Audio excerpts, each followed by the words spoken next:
네, 여러분 안녕하세요. 부영부재TV의 형 김창경 동생 전승배입니다. 이사님 최근 채널에 올린 영상들이 되게 핫하지 않습니까? 좀 핫했죠, 그럼? 그렇죠. 뭐 악플도 많이 달리기는 네. 했지만 좋은 내용이라고 뭐 칭찬도 많이 해주셨고 네, 그래서 이 핫한 거로 인해서 문의가 되게 많이 왔는데 제가 많이 온 문의들 위주로 정리를 해봤습니다. 그래서 이 질문에 잘 대답해 주시면 감사드리겠습니다. 네, 첫 번째 질문은 최근 거래가 잘 되고 있나요? 최근 영상들이 좀 부정적이었잖아요. 거래가 많이 되고 있다는 측면으로 말씀을 드린 적은 거의 없었던 것 같은데 사실 지금 시장을 보면은 분위기가 완전 달라졌어요. 뭐 1월부터 5월달까지는 그렇지 이 정도 수준의 거래가 되겠지 했는데 6월달부터는 빌딩 시장에 좀 불이 붙는구나 생각을 했었던 것 같아요. 사실 제가 매매사례 촬영을 매달 하고 있잖아요. 매매사례를 보여주면서 거래량도 다 보여주고 있는데 사실 1월달부터 5월달까지 거래량이 엄청 많이 늘었다라고 생각되는 건 아니었긴 했어요. 일반적인 거래 수준이 되고 있는데 중요한 거는 강남 쪽으로 거래가 굉장히 많이 되고 있다라는 거를 저희는 늘 표현을 했었죠. 왜냐면 서울에 있는 구가 총 25개의 구가 있어요. 그런데 그 중에서도 강남 쪽으로만 거의 20%가량 되는 거래량이 몰리고 있는 거예요. 25개의 구 중에 좀 100건이 된다라고 하면은 강남 쪽으로만 20건이 되고 있고 강남, 수축, 송파 이렇게 3구.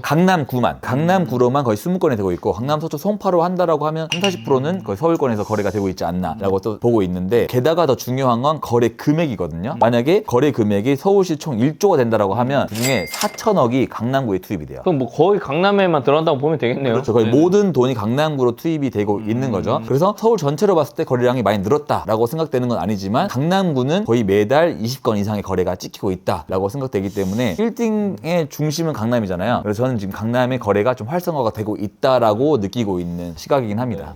네, 이사님 두 번째 질문입니다. 손님분들이 되게 많이 문의가 왔었던 건데 혹시 급매물은 시장에 있나요? 건물을 오래 보셨던 그런 매수자 입장에서 급매물은 없다라고 보면 될 것 같아요. 하지만 매도자 입장에서 내가 원래는 100억에 팔아야 되는데 나는 정말 많이 낮춰서 양보를 많이 해서 80억에 팔아 라고 하면 매도자 입장에서 급매물이라고 생각할 수 있잖아요. 하지만 금액이 더 떨어져야 된다라고 생각하는 매수자 입장에서는 아직 그거는 급매물이 아니다 라고 생각을 하고 있죠. 하지만 그 금액이 거래가 되고 있습니다. 한 80억 정도 수준으로. 금매물이라는 기준이 매도자가 100억에 샀다고 해서 100억의 물건을 올리는 케이스는 극히 드물거든요. 여기서 만약에 100억에 사서 부대 비용을 좀 포함시켜서 시장에 나온 건물들은 저희는 적정 시세라 그러면 금매물이라고 얘기를 하거든요. 근데 그런 수준의 물건들은 사실 1월이나 5월 달에는 다 소진이 된 것 같아요. 대략 지금 나온 매물들을 보면은 약간의 피가 붙어 있다. 근데 이제 그런 피가 붙어 있는 건물들도 매각이 되고 있다라고 생각하시면 될 것 같습니다. 만약에 급매물이라는 기준을 판단을 했을 때 2022년도에 100억에 샀고 그게 지금도 100억으로 나왔으면 우리는 지금 그거를 급매물로 판단을 하고 있습니다. 2022년도 정도 시세면은 급매물로 판단을 하고 있는데 근데 이제 매수자분들은 2021년도 시세까지는 되어야 급매물이지 않나라고 하는 그 괴리감은 좀 있는 것 같긴 해요. 네네네.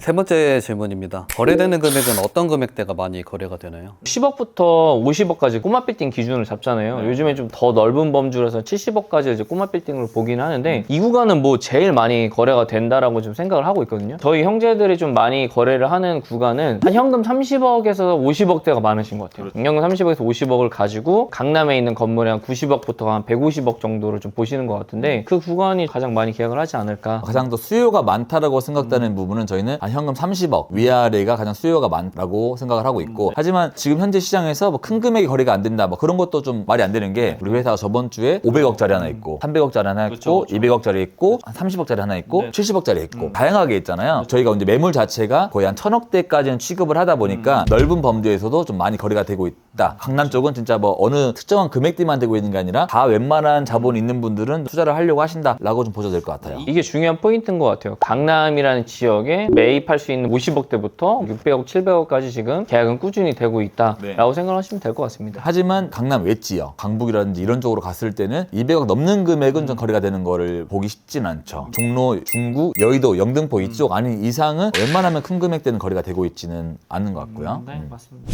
네 번째 질문 드리겠습니다. 빌딩 매입 시에 대출은 잘 나오나요? 잘 나온다면 어느 정도까지 나오고 있나요? 확실히 신설법인으로 알아보면 자산이 중요한 것 같아요. 현금을 얼마 가지고 있다가 중요한 게 아니라 대출 이자를 나중에 문제가 됐었을 때 담보성으로 맡길 수 있는 거를 생각하는데 그게 대부분 아파트거든요. 최근에 보니까 기존에 안 팔리다가 최근에 거래가 아파트 시장도 좀 많이 활성화가 되고 있잖아요. 그거를 팔아서 지금 빌딩 시장으로 넘어오신 분들이 꽤 많더라고요. 근데 아파트가 없으면 사실 대출 받기가 쉽지는 않은데 일반적으로 아파트도 있는 상태에서 건물 대출을 받는다 그러면은 신설법인도 한 매매 금액의 80% 정도에 나오는 것 같아요. 대출 금리도 요즘에는 좀 우리은행이 좀 잘 나오는 것 같은데 한 3.6에서 3.7 왔다 갔다 하는 것 같습니다. 그리고 은행도 지금 정책적으로 은행마다 다른 게 있다 보니까 일부 은행은 금리가 아예 안 나오는 경우도 있고 지금은 소수 몇 개의 은행만 좀 금리가 잘 나오고 있는 상황이긴 한데요. 지금은 한 3.6, 3.7 정도. 제조업이나 이런 분야는 한 3.23까지 나오는 것도 봤고요. 4%는 웬만하면 안 넘고 있다라고 생각하시면 될 것 같아요. 금리 낮으면 좀 역마진 아니냐라고 생각하시는 분들도 많은데 역마진 맞습니다. 맞는데도 불구하고 은행에서는 나중에 이제 떨어질 거를 생각을 해서 대출을 좀 공격적으로 진행을 하고 있고 8월에 제가 알기로도 1금융권들은 지금 특판을 많이 내놓는다고 제가 들었거든요. 그런 것들을 좀 활용하시면은 투자에 좀 도움이 되지 않을까 싶습니다. 그리고 이제 추가적으로 뭐 질문이 없었지만 지금 현재 매입하는 분들의 대출 성향 이런 거를 좀 말씀을 드리자면 최근에 거래되고 있는 걸 보면 다 현금 흐름이 좀 좋은 법인이 매입을 하고 있는 것 같아요. 그렇죠. 왜냐면 150억짜리 건물을 샀는데 130억 대출을 받는다든지 거의 한 80%, 90%까지 대출을 다 받고 있거든요. 와, 이게 웬만한 일반인들이 접근할 수 없는 그런 정도의 대출을 받고 있구나라고 생각을 하고 있기 때문에 굉장히 좀 공격적으로 대출을 받고 있는 시장이다라고 보면 될 것 같습니다. 네네.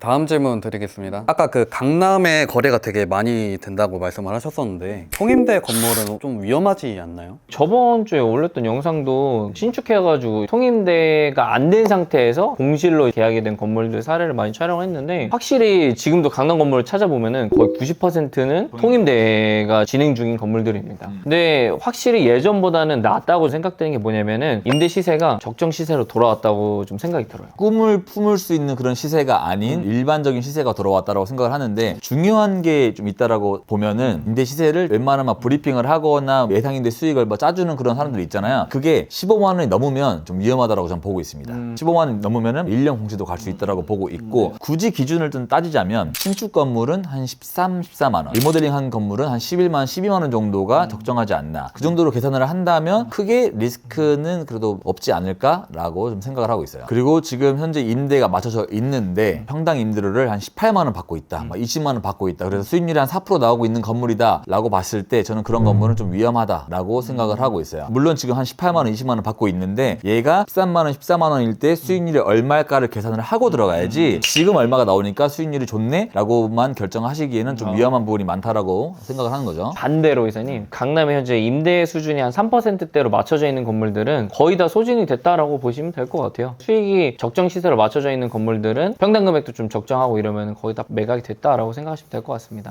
네, 그럼 마지막 질문 드리겠습니다. 이 영상을 시청하시는 분들이나 아니면 현재 투자를 하고 계시는 분들한테 한마디 해드리자면 어떤 게 있을까요? 사실 많이 매각이 됐다 그래서 너무 급하게 보실 필요도 저는 없는 것 같아요. 그 중에서 이제 좋은 건물만 이제 좀 찾아야 되는 그 내용들만 좀 생각하시면 될 것 같아서. 그리고 시장이 올해 초랑 바뀌었다라는 거를 말씀을 드리고 싶은 게 뭐냐면 올해 초만 보더라도 좀 매수하시는 분들 입장에서는 건물 가지고 있는 분들 대출이 많아서 못 버틸 거야 뭐 이런 식으로만 생각을 많이 하시잖아요. 근데 이제 생각보다 금리가 떨어진 속도가 좀 더 빨라지고 있기도 하고 완전히 매수자 우위 시장이었던 게 살짝 균형이 맞춰지고 있는 느낌이 들기는 합니다. 네, 물론 이제 여기서 어떻게 바뀔지는 모르겠어요. 좀 더 금리가 확 떨어져서 다시 매도자 우위 시장이 될 건지는 모르겠지만 근데 확실히 올해 초보다는 밸런스가 맞춰지고 있는 느낌이기 때문에 만약에 내가 사고 싶다라고 하는 분들이 있으시다면 이런 점을 좀 참고를 하시면 좀 도움이 되지 않을까 생각을 합니다. 투자를 하겠다 좀 마음을 먹으신 분이라면은 지금 시장에는 좀 공격적으로 보셔도 괜찮지 않을까 싶습니다. 최근에 진행을 해보니까 매도자분들이 많이 걷어들이시더라고요. 대출 이자도 보이는데 좀 감당이 되고 이러다 보니까 굳이 이 건물을 이 금액에 팔지 않아도 된다라고 생각을 하시는 분들이 생각보다 많이 늘어난 것 같아요. 올해 한 반이 좀 더 지났고 앞으로 이제 하반기가 남았잖아요. 하반기 한 5개월 정도 남았는데 미국 대선도 있고 많은 변동이 있지 않을까라고 생각을 합니다. 여러분 이런 정세 봐 가시면서 꼭 차분하게 빌딩 투자하시길 바라면서 성공적인 투자를 위해 제가 또 다른 영상으로 나타나도록 하겠습니다. 그럼 제가 오늘 영상 여기서 마무리하도록 하고 다음에 더 좋은 영상으로 찾아뵙도록 하겠습니다. 그럼